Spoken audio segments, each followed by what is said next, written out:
একটু একটু ইঙ্গিত দিয়ে আমার যেটা মূল কাজ, যেটার জন্য আমি সারা বাংলাদেশ সারা পৃথিবীতে আমি জবান করি, সেই বিষয়টা আবার পরিষ্কার করে দেব। ওই কাজটা করব। অল্প কয়েক মিনিট পরে আমি আখিরে মোনাজাত দিয়ে দেব। কারণ বহুদূর ঢাকায় যে আবার কালকে আমাকে বিকালে রাজশাহী উড়ে যে নাটোরে মাহফিল করে আবার ঢাকায় ফিরতে হবে। এখন ভারতের রয়ের মনে ব্যথা, 2.5 বছর দুঃখ দিলাম, কষ্ট দিলাম, এইভাবে রাখলাম, শুইতে বালিশ দেন আলেমদেরকে। চিন্তা করেন, সাতক্ষণের মামলার আসামি নূর হোসেন নারায়ণগঞ্জের 7 মার্ডারের আসামি, সে 2টা বালিশ ব্যবহার করে, মোবাইল ফোন নিয়ে কারাগারের ভিতরে ঘুষ দিয়েছে হাতে, সে খাদেম খোদ্দাম নিয়ে চলে। আর বড় বড় মামুনুল হক ওলামা একরাম যারা আছেন তাদের ঘরের সামনে তালা লাগায় রাখা হয়, বালিশ দেওয়া হবে না, তাদের কইটা পৌঁছানো হবে না। আসমানের মালিক কয় তোমরা একটু দুঃখ কষ্ট সহ্য করো, রাষ্ট্র ক্ষমতাটা তোমাদের হাতে দিয়ে দিতেছি।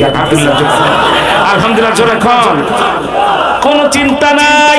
কোন আলেম যদি জেলখানায় যান আর যদি আপনাকে আলাদা রুমের ভিতরে তালা লাগাইয়া লক আপ করে দেয়, ওরা মনে করে একা রাখলাম, মানসিক নির্যাতন করব। কিন্তু এক ঘরে কোন ইমানদার আল্লাহ প্রেমিক আহলুল্লাহ যদি থাকে, গভীর রাতে তার ঘর আর আল্লাহর নবীর হেরা গুহা এক হয়ে যায়। আল্লাহু আকবার।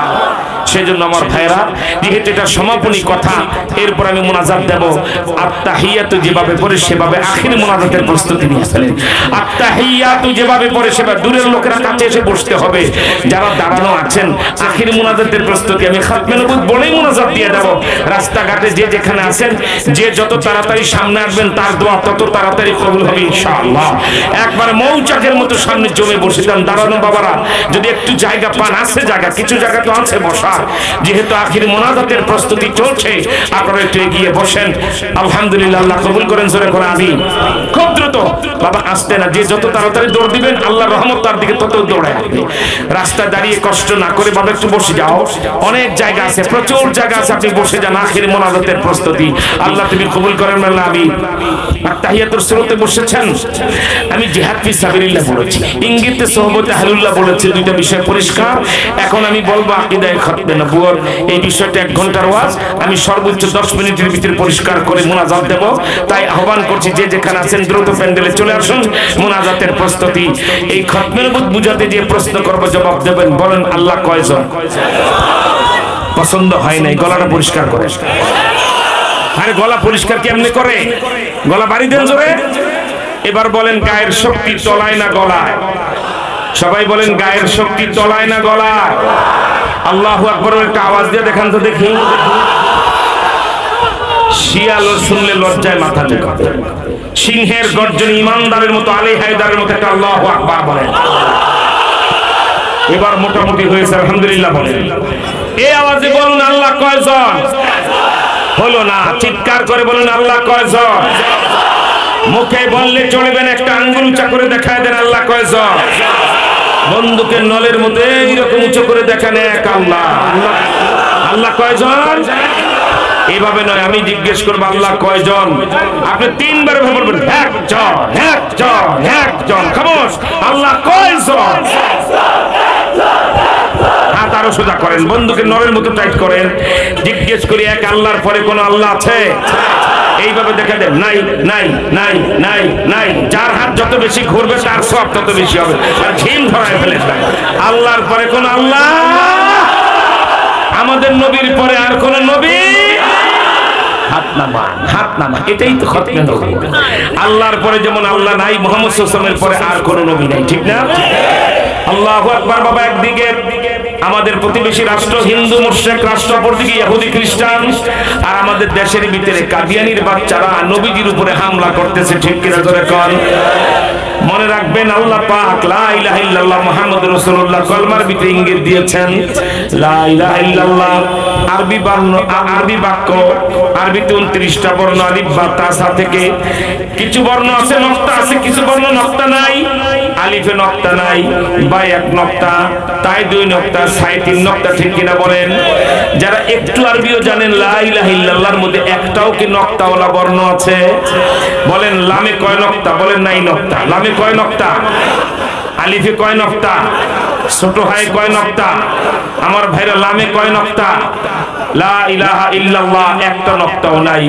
আল্লাহ পাক কেন নক্তাওয়ালা বর্ণ দিয়ে কলমার প্রথম অংশ কি বলা হয় রচনা করলেন না? আল্লাহ বলে লা ইলাহা ইল্লাল্লাহর মধ্যে যেমন নক্তাওয়ালা বর্ণ নাই, আমি আল্লাহর পরেও আর কোনো আল্লাহ নাই। সুবহানাল্লাহ বলেন। এবার আদম সফিউল্লাহ, মুসা কালিমুল্লাহ, ইব্রাহিম খলিলুল্লাহ, প্রায় নবীদের নামের মধ্যে নক্তাওয়ালা বর্ণ দেখবেন, ঠিক কিনা বলেন? ইব্রাহিম লিখতে হায়ের পরে 2 নক্তাওয়ালা ইয়া লাগে, ঠিক কিনা? আমার ভাইরা মুসা কালিমুল্লাহ, কালিমুল্লাহ লিখতে কালামের পরে 2 নক্তাওয়ালা ইয়া লাগে। কেন? ওই সকল নবীদের পরে আরো নবী হবে, তাই নক্তাওয়ালা বর্ণ। কিন্তু আশ্চর্য, কলমার ভিতরে খতমে নবুয়তের কি ইঙ্গিত! লা ইলাহা ইল্লাল্লাহ মুহাম্মাদুর রাসূলুল্লাহ। লা ইলাহা ইল্লাল্লাহ যেমন কোন নক্তাওয়ালা বর্ণ নাই, মুহাম্মাদুর রাসূলুল্লাহর মধ্যে একটা নক্তাওয়ালা বর্ণ নাই। বলেন মিমে কয় নক্তা? বলেন নাই নক্তা। কি আশ্চর্য! আপনারা কি আলিফ বাতা কায়দাও জানেন না?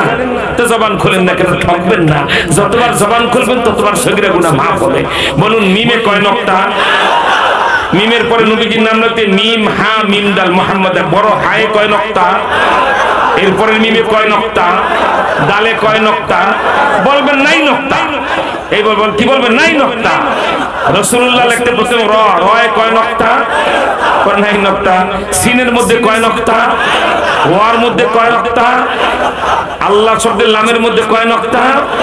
আল্লাহ রাব্বুল আলামিন বলে, পৃথিবীর মানুষ, আমি আল্লাহ কলেমা তাইয়্যিবার প্রথম অংশ লা ইলাহা ইল্লাল্লাহ এর মধ্যে যেমন কোন নক্তা রাখি নাই, আমার বন্ধু মুহাম্মদুর রাসূলুল্লাহর এই কলেমার বাকি অংশের মধ্যে কোন নক্তাওয়ালা বর্ণ দেনে। তার কারণ একটাই, আমি আল্লাহর পরে যেমন আল্লাহ নাই, আমার বন্ধু মুহাম্মদের পরে আর কোন নবী নাই। আল্লাহু আকবার।